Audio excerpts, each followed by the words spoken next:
여러분 한 주간 평안하셨죠? 오늘 시편 산책, 오늘 시편 125편입니다. 전체가 5절로 되어 있습니다. 여호와를 의뢰하는 자는 시온산이 요동치 아니하고 영원히 있음 같도다. 산들이 예루살렘을 두른 것 같이 여호와께서 그 백성을 지금부터 영원까지 두르시리로다.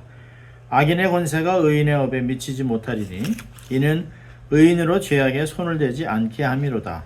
여호와여 선인에게와 마음이 정직한 자에게 선을 행하소서.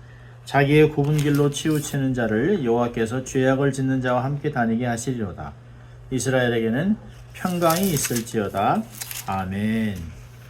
오늘은 요동치 아니하는 자라고 하는 제목으로 말씀을 나누려고 합니다. 우리가 지난주에 보았던 시편 124편은 과거에 받은 은혜를 회상하면서 감사하고 있고요. 오늘 본 125편은 현재 그리고 미래의 하나님의 보호와 은혜를 묵상하고 기대하고 있습니다. 아마 이 시편은 이방인이 언약 백성들을 억압하고 힘들게 하는 그런 상황에서 쓰인 것으로 보입니다. 본문은 이제 크게 두 파트로 나누는데요. 1절부터 3절까지는 하나님을 신뢰하는 고백을 하고 있습니다. 또 4절과 5절에는 하나님께 구원을 간구하고 있습니다. 자, 그 첫 번째 파트인 1절부터 3절까지는 하나님을 의뢰하는 자가 누리는 복을 사실 이야기하고 있습니다. 첫째로 보니까 1절에 요동함이 없다. 여호와를 의뢰하는 자는 시온산이 요동치 아니하고 영원히 있음 같도다 라고 얘기하고 있습니다. 하나님을 의뢰하는 자, 어떤 사람일까요? 온 우주 만물을 만드신 창조주, 모든 것을 주관하시는 전능자 하나님께 인생 전체를 맡긴 그런 사람입니다. 다른 말로 한다면 하나님께 자기의 인생의 기초를 둔 사람입니다. 하나님의 한 분이 삶의 모든 것이 되는 것이죠. 처음부터 끝까지 인생 전체를 하나님께 맡긴 사람입니다. 모든 것이 하나님에 의해서 하나님을 위하여 하나님께 돌아가는 그런 삶입니다. 근데 여러분, 많은 사람들은 평소에는 자기 뜻대로, 자기의 느낌대로, 자기가 원하는 대로 삽니다. 그러다가 삶에 어떤 인생의 큰 폭풍이 와서 도저히 감당이 안 될 때, 위급한 상황에 들어가면 그때서야 아버지 주여를 외치고 하나님께 돌아오는 사람이 많이 있습니다. 다 그렇진 않습니다만 어떤 사람들은 하나님을 90% 의지하고 어떤 사람은 95% 이렇게 의지할 때가 있습니다만은 여러분, 세상에서 제일 나쁜 순종은 99%를 순종하는 것이에요. 그리고 1%는 자기를 위해서 합니다. 여러분, 그런 사람들은 대개가 굉장히 교만합니다. 자기가 하나님께 많은 것을 순종하고 살아간다라고 오해를 하고 있습니다. 100% 순종만이 온전한 순종입니다. 하나님을 100% 믿을 때만 하나님께 믿음을 두고 사는 사람들이에요. 여러분, 하나님을 의지하는 자는 시온산이 요동치 않고 영원히 있을 것 같다라고 얘기하고 있습니다. 여러분, 세상 사람들이 가장 의지하는 것이 뭘까요? 돈입니다. 재물입니다. 물론 건강도 있고 명예도 있고 많이 있습니다. 그러나 그 중에 사람들이 가장 중요하게 여기고 또 귀하게 여기는 가치를 두는 것은 돈입니다. 근데 여러분, 돈은 언젠가 우리의 삶을 훌쩍 날아가 떠나갑니다. 잠언서 23장 5절에 내가 어찌 허무한 것에 주목하겠느냐, 정령이 재물은 날개를 달아 하늘에 나는 독수리처럼 날아가리라. 여러분, 돈은 허무한 것이에요. 어느 날 갑자기 독수리처럼 날개를 달고 날아가게 됩니다. 우리가 뭐니 해도 머니가 제일 중요하다라고 얘기하지만 사실은 이 돈이라는 것, 재물은 하나님의 그 심판하시는 그날은 아무 역할도 하지 못합니다. 아무 소용이 없어요. 잠언서 11장 4절에 재물은 진노하시는 날에 무익하나라고 얘기합니다. 또 에스겔서 7장 9절에 보니까 그들이 그 은을 거리에 던지며 금을 오염을 같이 여기리니 이는 여호와 내가 진노를 베푸는 날에 그 은과 금이 능히 그들을 건지지 못하며 능히 그 심령을 족하게 하거나 그 창자를 채우지 못하고 오직 죄악에 빠지는 것이 되미로다라고 얘기합니다. 스바냐서 1장 8절에도 그들의 은과 금이 여호와의 분노의 날에 능히 그들을 건지지 못할 것이다 라고 얘기하고 있습니다. 여러분, 우리의 삶에서 재물은 편안함을 줘요. 모든 것이 편안하기도 하고 유익하지요. 없는 것보다 낫지요. 그러나 잘못 쓰면, 우리가 삶의 가치를 잘못하면 그것은 우리에게 참으로 무익한 존재가 되고 오히려 악이 되고 삶으로 하여금 하나님을 떠나게 되는 것으로 만들게 됩니다. 사람들은 돈뿐 아니라 군대의 힘이나 정치적인 권력을 의지하죠. 우리가 한국의 정치를 봐도 그 권력을 쥐기 위해서 온갖 거짓, 온갖 부패, 온갖 거짓을 만들어냅니다. 근데 여러분, 권력이 10년을 가지 못합니다. 영원하지 않아요. 언젠가는 그것이 자기에게 칼같이 돌아와서 찌를 것입니다. 시편 20편 7절은 혹은 병거 혹은 말을 의지하나 우리는 여호와 우리 하나님의 이름을 자랑하리로다 라고 얘기합니다. 또 시편 146편에 방백들을 의지하지 말고 도울 힘이 없는 인생도 의지하지 말지니 그 호흡이 끊기면 흙으로 돌아가서 당일에 그 도모가 소멸하리로다. 야곱의 하나님으로 자기 도움을 삼으며 여호와 자기 하나님에게 소망을 두는 자는 복이 있도다. 하나님께 소망을 두는 사람이 복이 있는 것입니다. 지금부터 영원토록 하나님이 지켜주는 것입니다. 하나님만 요동함이 없어요. 하나님만 변하지 않습니다. 하나님의 말씀이 1.1핵도 변하지 않습니다. 세상은 10년이면 강산도 변한다고 하지만 요즘은 10년이나 걸립니까? 1년도 안 돼서 온 세상이 확 다 뒤집어집니다. 갑자기 인터넷, 갑자기 셀폰, 손에 드는 컴퓨터, 요즘은 AI, 이제 현금을 쓰지 않는 그런 시대가 돌이킬 것입니다. 세상은 눈부시게 발전하고 바뀌고 있습니다. 온갖 기준이 한순간에 바뀌어요. 한때 삶의 기준이었던 것이 이제는 더 이상 기준이 되지도 못하고 그냥 옛 고철로 바뀔 때가 있어요. 그러나 하나님의 말씀은 변하지 않습니다. 하나님의 말씀은 반드시 성취돼요. 하나님은 변함이 없습니다. 천지는 없어지려니와 주는 영원하시겠고 그것들은 다 옷같이 낡으리니 의복같이 바꾸려니와 주는 여전히 동일하시고 주의 연도는 무궁하리로다. 주의 종들이 자손이 항상 있고 그 위에 주의 앞에 굳게 서리이다. 시편 102편 26절부터 28절입니다. 히브리서 기자는 얘기합니다. 하나님은 어제나 오늘이나 영원토록 동일하다. 변하지 않습니다. 하나님의 사랑도 변하지 않습니다. 나의 어떠함에 의해서 하나님의 사랑이 커지고 적어지고 그러지 않습니다. 많은 사람들이 우리가 더 어떻게 하면 하나님을 더 많이 사랑할까라고 얘기하지만 사실은 하나님이 나를 얼마나 사랑하고 있는가를 깨닫는 것이 중요합니다. 나의 어떤 모습에는 상관없이 아무 조건 없이 나를 무조건적으로 사랑하는 그 하나님을 안다면 우리의 삶은 새롭게 변할 것이에요. 자신감이 있을 것입니다. 당당할 것입니다. 자, 2절과 3절에는 또 요동치 않을 정도가 아니라 하나님이 보호하시는 말씀이 있어요. 2절 3절 보면 산들이 예루살렘을 두른 것 같이 여호와께서 그 백성을 지금부터 영원까지 두르시리로다. 악인의 권세가 의인의 업에 미치지 못하리니 이는 의인으로 죄악에 손을 대지 않게 함이로다.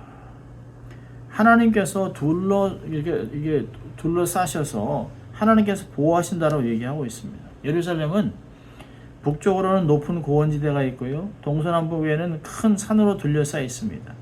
산으로 둘러싸인 곳이 시온산이 있고 그 산 꼭대기에 예루살렘 성이 있어서 예루살렘 성은 난공불락의 요새입니다. 예루살렘은 이제까지 바깥에서 공격해서 정복해 본 적이 없어요. 포위하고 싶으면 식량이 모자라서 스스로 항복해서 나오기 전에는 바깥에서 공격해서 예루살렘을 항복시킬 수가 없어요. 로마가 나중에 북쪽 고원에 큰 산을 만들어서 쳐들어가서 예루살렘을 함락시킨 것이 딱 한 번밖에 없었습니다. 사방으로 둘러싸여 안전한 천혜의 요새가 바로 예루살렘입니다. 시편 121편에 낮에 해가 너를 상치 아니하며 밤의 달도 너를 해치 아니하리로다. 여호와께서 너를 지켜 모든 환난을 면케 하시며 내 영혼을 지키시리로다. 여호와께서 너의 출입을 지금부터 영원까지 지키시리로다. 아멘입니다. 여러분 오늘 3절을 보니까 백성을 영원토록 두르시면서 그 보호를 받는 이유가 3절에 이렇게 얘기하고 있습니다. 예루살렘이 그렇게 안전할 수 있는 이유는 악인의 권세가 의인의 업에 미치지 못하리니 이는 의인으로 죄악에 손을 대지 않게 함이로다. 하나님을 믿고 의지하고 살아가는 의인이 죄악에 손을 대지 않도록 하나님이 막아놓으신다는 것이에요. 손대지 못하도록 하시는 것이에요. 그래서 악인의 영향력이 삶에 들어오지 않도록, 스며들지 않도록, 마치 노아의 방주를 밖에서 역청으로 이렇게 탁 커버해서 물이 들어오지 못하도록 한 것 같이 하나님께서 하나님의 사람들을 보호하고 있다는 것이에요. 악인이 아무리 권력이 있다 할지라도 의인의 하나님께서 의인에게 주신 기업이나 분깃에 미치지 못하게 하신다라고 얘기하고 있습니다. 하나님께서 의인을 지키시고 의인이 범죄하지 않도록 지키시기 때문에 그런 것입니다. 악인의 권세가 의인의 땅에 미치지 못하게 하는 섭리가 있기 때문입니다. 신약에서 예수님께서는 악인이 우리 머리털 하나 상하지 못하게 할 것이다. 하나님이 허락하지 않으면 하나님이 그렇게 지켜주시겠다고 약속을 하고 있습니다. 자, 그래서 그것을 생각하면서 감사하면서 확신하면서 하나님께 두 가지를 구합니다. 4절과 5절에 보니까 4절은 하나님 우리를 선하게 대해 주세요 라고 얘기합니다. 여호와여 선인에게와 마음이 정직한 자에게 선을 행하소서. 선한 사람에게 선하게 대해달라고 얘기하고 있습니다. 자, 어떤 사람이 선한 사람입니까? 여기 선인에게와 라고 하고 그 다음에 그 선인이 어떤 사람인가를 설명합니다. 마음이 정직한 자. 그러니까 이 정직하다는 건 야샤리라고 하는 단어인데 줄곧 똑바르다는 것이, 굽지 않은 것이에요. 마음이 하나님과 말씀 앞에서 올곧은 삶을 얘기하고 있습니다. 꾀를 부리지 않는 인생입니다. 하나님 말씀에 토를 달고 자기 생각대로 살아가는 그런 것이 아닙니다. 하나님 말씀에 딱 선을 그어놓고 동행선으로 하나님과 달리는 것이에요. 어떤 면에서는 하나님 말씀 위에 서 있는 사람입니다. 좌로나 우로나 치우치지 않는 삶을 얘기합니다. 여러분, 하나님은 우리의 내면과 경건의 모습들을 다 알고 계세요. 하나님이 다 알고 있습니다. 욥기 1장 1절도 보면 우스당의 욥이라 불리는 사람이 있었는데 그 사람은 온전하고 정직하여 하나님을 경외하며 악에서 떠난 자더라. 성경에 그렇게 얘기하고 하나님이 사단에게 욥이 그런 사람이라고 소개하고 있습니다. 신약에서는 고넬료라고 하는 사람을 사도행전 10장 1절 2절에 이렇게 얘기합니다. 가이사라에 고넬료라는 사람이 있으니 이달랴아데라는 군대의 백부장이라. 그가 경건하여 온 집으로 더불어 하나님을 경외하며 백성을 많이 구제하고 하나님께 항상 기도하더니. 하나님은 내가 어디서 어떻게 살아가고 있는지를 정확하게 아시는 분입니다. 불꽃 같은 눈으로 우리의 내면을 들여다보시는 분이에요. 우리의 삶을 계속 살피시면서 어떻게 하면 도울 수 있을까? 어떻게 하면 축복할까를 하나님께서 하시는 분입니다. 오늘도 하나님은 정직하여 하나님을 의지하고 살아가는 자를 하나님이 아시고 또한 그런 자들을 찾고 있다는 것을 볼 수 있습니다. 하나님이 그런 사람을 찾아서 하나님이 능력을 베풀어 주신다고 하나님은 이야기하고 있습니다. 하나님이 선한 사람, 마음이 정직한 사람에게 선하게 해달라고. 하나님, 내가 그렇게 마음이 정직한 사람으로 살아갈 테니 하나님 내게 선을 베풀어 주십시오 라고 하는 기도 아니겠습니까? 자, 두 번째로는 악인의 멸망을 위해 기도합니다. 자기의 굽은 길로 치우치는 자들, 여호와께서 죄악을 짓는 자와 함께 다니게 하시리로다. 이스라엘에는 평강이 있을지어다. 여기 두 종류의 악인을 언급하고 있는데요. 하나는 자기의 굽은 길들을 치우치는 사람, 또 하나는 악을 행하는 자들입니다. 그러니까 악한 자들이 우상을 섬기며 온갖 불의를 자행하는 자들은 드러난 악인들이라면 굽은 길들고 치우치는 자들은 교활하게 숨어서 배교하는 사람들입니다. 그러니까 드러나서 적극적으로 악을 행하는 자들이나 뒤에 숨어서 교묘하게 숨어서 덫을 놓고 다른 사람들을 함부로 하는 사람들, 뒤에 숨어서 커튼 뒤에 숨어서 악을 행하는 자들, 똑같은 사람들입니다. 여기 보니까 그들이 함께 가게 똑같은 결과를 맺을 수 있게 해달라고 기도합니다. 뭡니까? 멸망입니다. 그러나 하나님을 신뢰하는 이스라엘에게는 샬롬, 평강이 있을 것이다 라고 기도합니다. 이스라엘에게는 평강이 있을지어다. 샬롬 알 이스라엘 이렇게 얘기하고 있습니다. 여러분 이 마치 시편 1편 6절과 똑같은 결과를 말하고 있습니다. 시편 1편 6절은 대저 의인의 길은 여호와께서 인정하시나 악인의 길은 망하리로다. 그것은 악인들에게 내리는 하나님의 공평한 형벌입니다. 공의의 형벌입니다. 그러나 하나님을 참으로 경외하고 의지하고 그 계명에 순종하는 참된 이스라엘 백성들에게는 평강, 샬롬이란 말이 충만하게 차여 있다. 모든 것에 부족함이 없고 그런 것들을 이야기하고 있습니다. 악인에게는 평안이 없지만 의인에게는 평안이 샬롬이 넘칠 것을 말하고 있습니다. 자, 오늘 본문을 통해서 우리가 두 가지만 적용을 해본다면 첫째로는 범사의 여호와를 인정하라는 것이에요. 힘들 때만 필요할 때만 하나님을 찾는 것이 아닙니다. 평상시에 내 마음대로 운전하고 내가 내 인생의 운전대에서 마음대로 삶을 살아가다가 힘들면 사고를 당하고 어려우면 정말 내가 스스로 헤어날 수 없을 때 그때서야 하나님을 찾는 것이 아니라 범사에 매사에 작은 일이든 큰 일이든 어디 있든지 하나님을 삶의 주인으로 인정하고 살라는 것입니다. 잠언서 3장 5절 6절은 이렇게 권면합니다. 너는 마음을 다하여 여호와를 의뢰하고 내 명철을 의지하지 말라. 너는 범사의 그를 인정하라. 그리하면 내 길을 지도하시리라. 내가 가야 할 그 길을 인도해 주겠다고 얘기하고 있습니다. 세상엔 많은 길이 있습니다. 근데 오직 하나님께로 가는 길은 딱 한 가지, 예수 그리스도.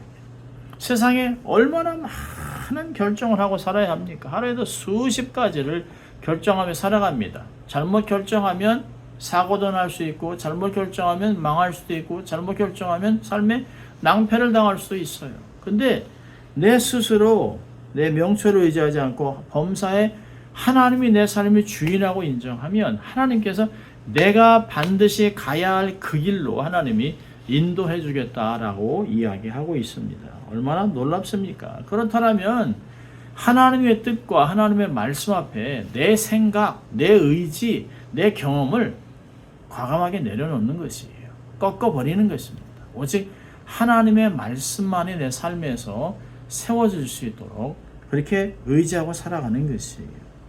여러분, 김세현 박사님이 죄란 뭐냐? 라고 하면서 죄의 정의가 자기 주장이라고 얘기했습니다. 하나님의 말씀보다 내 생각, 내 주장이 더 강하면 그것은 바로 죄라고 얘기하고 있어요. 범사에 하나님을 인정하는 삶의 특징은 몇 가지를 보면 평상시에 하나님께 가까이 가 있는 사람입니다. 기도로, 말씀으로 하나님께 가까이 붙어 살아가는 사람이에요. 하나님과 동행하는 사람입니다. 그래서 환경을 탓하지 않아요. 하나님이 도와주시고 하나님이 인도하신 걸 믿기 때문에 환경 때문에 뭐 때문에 그러지 않습니다. 환경을 두려워하지 않아요. 그리고 항상 미래지향적입니다. 새로운 일, 하나님의 행하실 일, 앞으로 저 높은 곳을 향하여 가는 것이 과거 지향적이 아닙니다. 왕년에 내가 옛날에 그게 중요한 거 아닙니다. 앞으로 있을 놀라운 하나님의 계획에 그래서 순종하고 내 최선을 다하고 맡기는 것이에요. 여러분, 결과는 하나님이 결정하세요. 하나님께 맡기고 살아가는 것이에요. 하나님이 모든 것을 주장하시고 하나님이 결과를 맺게 하실 것입니다. 범사에 여호와를 인정하세요. 그렇다면 그것을 순종으로 나타내는 것이에요. 자, 두 번째로는 선을 행하는 것입니다. 선은 뭘까요? 하나님의 성품과 하나님의 기준입니다. 하나님 뜻입니다. 하나님이 하나님을 사랑하는 자, 그 뜻대로 부르심을 받은 자들에게는 모든 것을 합력하여 선을 이룬다? 그건 만사형통이 아닙니다. 선은 하나님의 뜻을 이루는 것이에요. 내 삶의 모든 조각들을 동원해서 하나님의 뜻을 이뤄가는 것입니다. 선을 행하라는 것, 악의 생각을 내려놓으라는 것이에요. 악을 악으로 갚으려고 하지 말고 오히려 악을 선으로 이기라는 것입니다. 선에는 지혜롭지만 악에는 어린아이 같이 되기를 원한다고 로마서 16장 19절 얘기합니다. 하나님을 경외하는 것은 죄를 미워하는 것이에요. 잠언서 8장 13절은 얘기합니다. 하나님의 성품, 하나님의 기준, 하나님의 말씀을 따라가는 것이에요. 그래서 선을 행하되 낙심하지 말고 계속하라. 그러면 결국에는 열매를 거둔다는 거죠. 선은 하나님을 확신하기 때문에 내가 지치지 않고 선을 행할 수 있습니다. 오늘도 선한 성품을 가지고 하나님의 말씀을 이뤄가는 삶을 살아가시고 하나님이 내 삶의 주인인 것을 삶으로 인정하고 또 삶으로 살아내는 그런 인생이 되기를 소원합니다. 그래서 결국에는 세상의 어떤 풍파에도 요동치 않는 견고한 산 같은 삶을 살아내는 귀한 삶이 되시길 주의 이름으로 축원합니다. 기도하겠습니다. 하나님 아버지 감사합니다. 오늘도 말씀을 통하여 우리가 이 풍진 세상 정말 쉬지 않고 우리의 삶에 도전하는 수많은 풍파 속에서도 좌로나 우로나 치우치 않고 요동치 않는 삶을 살아가기 위하여 하나님을 인정하고 선을 행하고 말씀을 순종하고 행하는 거룩한 영향력을 끼치고 살아가는 사람 될 수 있도록 하나님 축복하여 주시옵소서. 감사하고 예수님 이름으로 기도합니다. 아멘. 한 주간 승리하시길 바랍니다.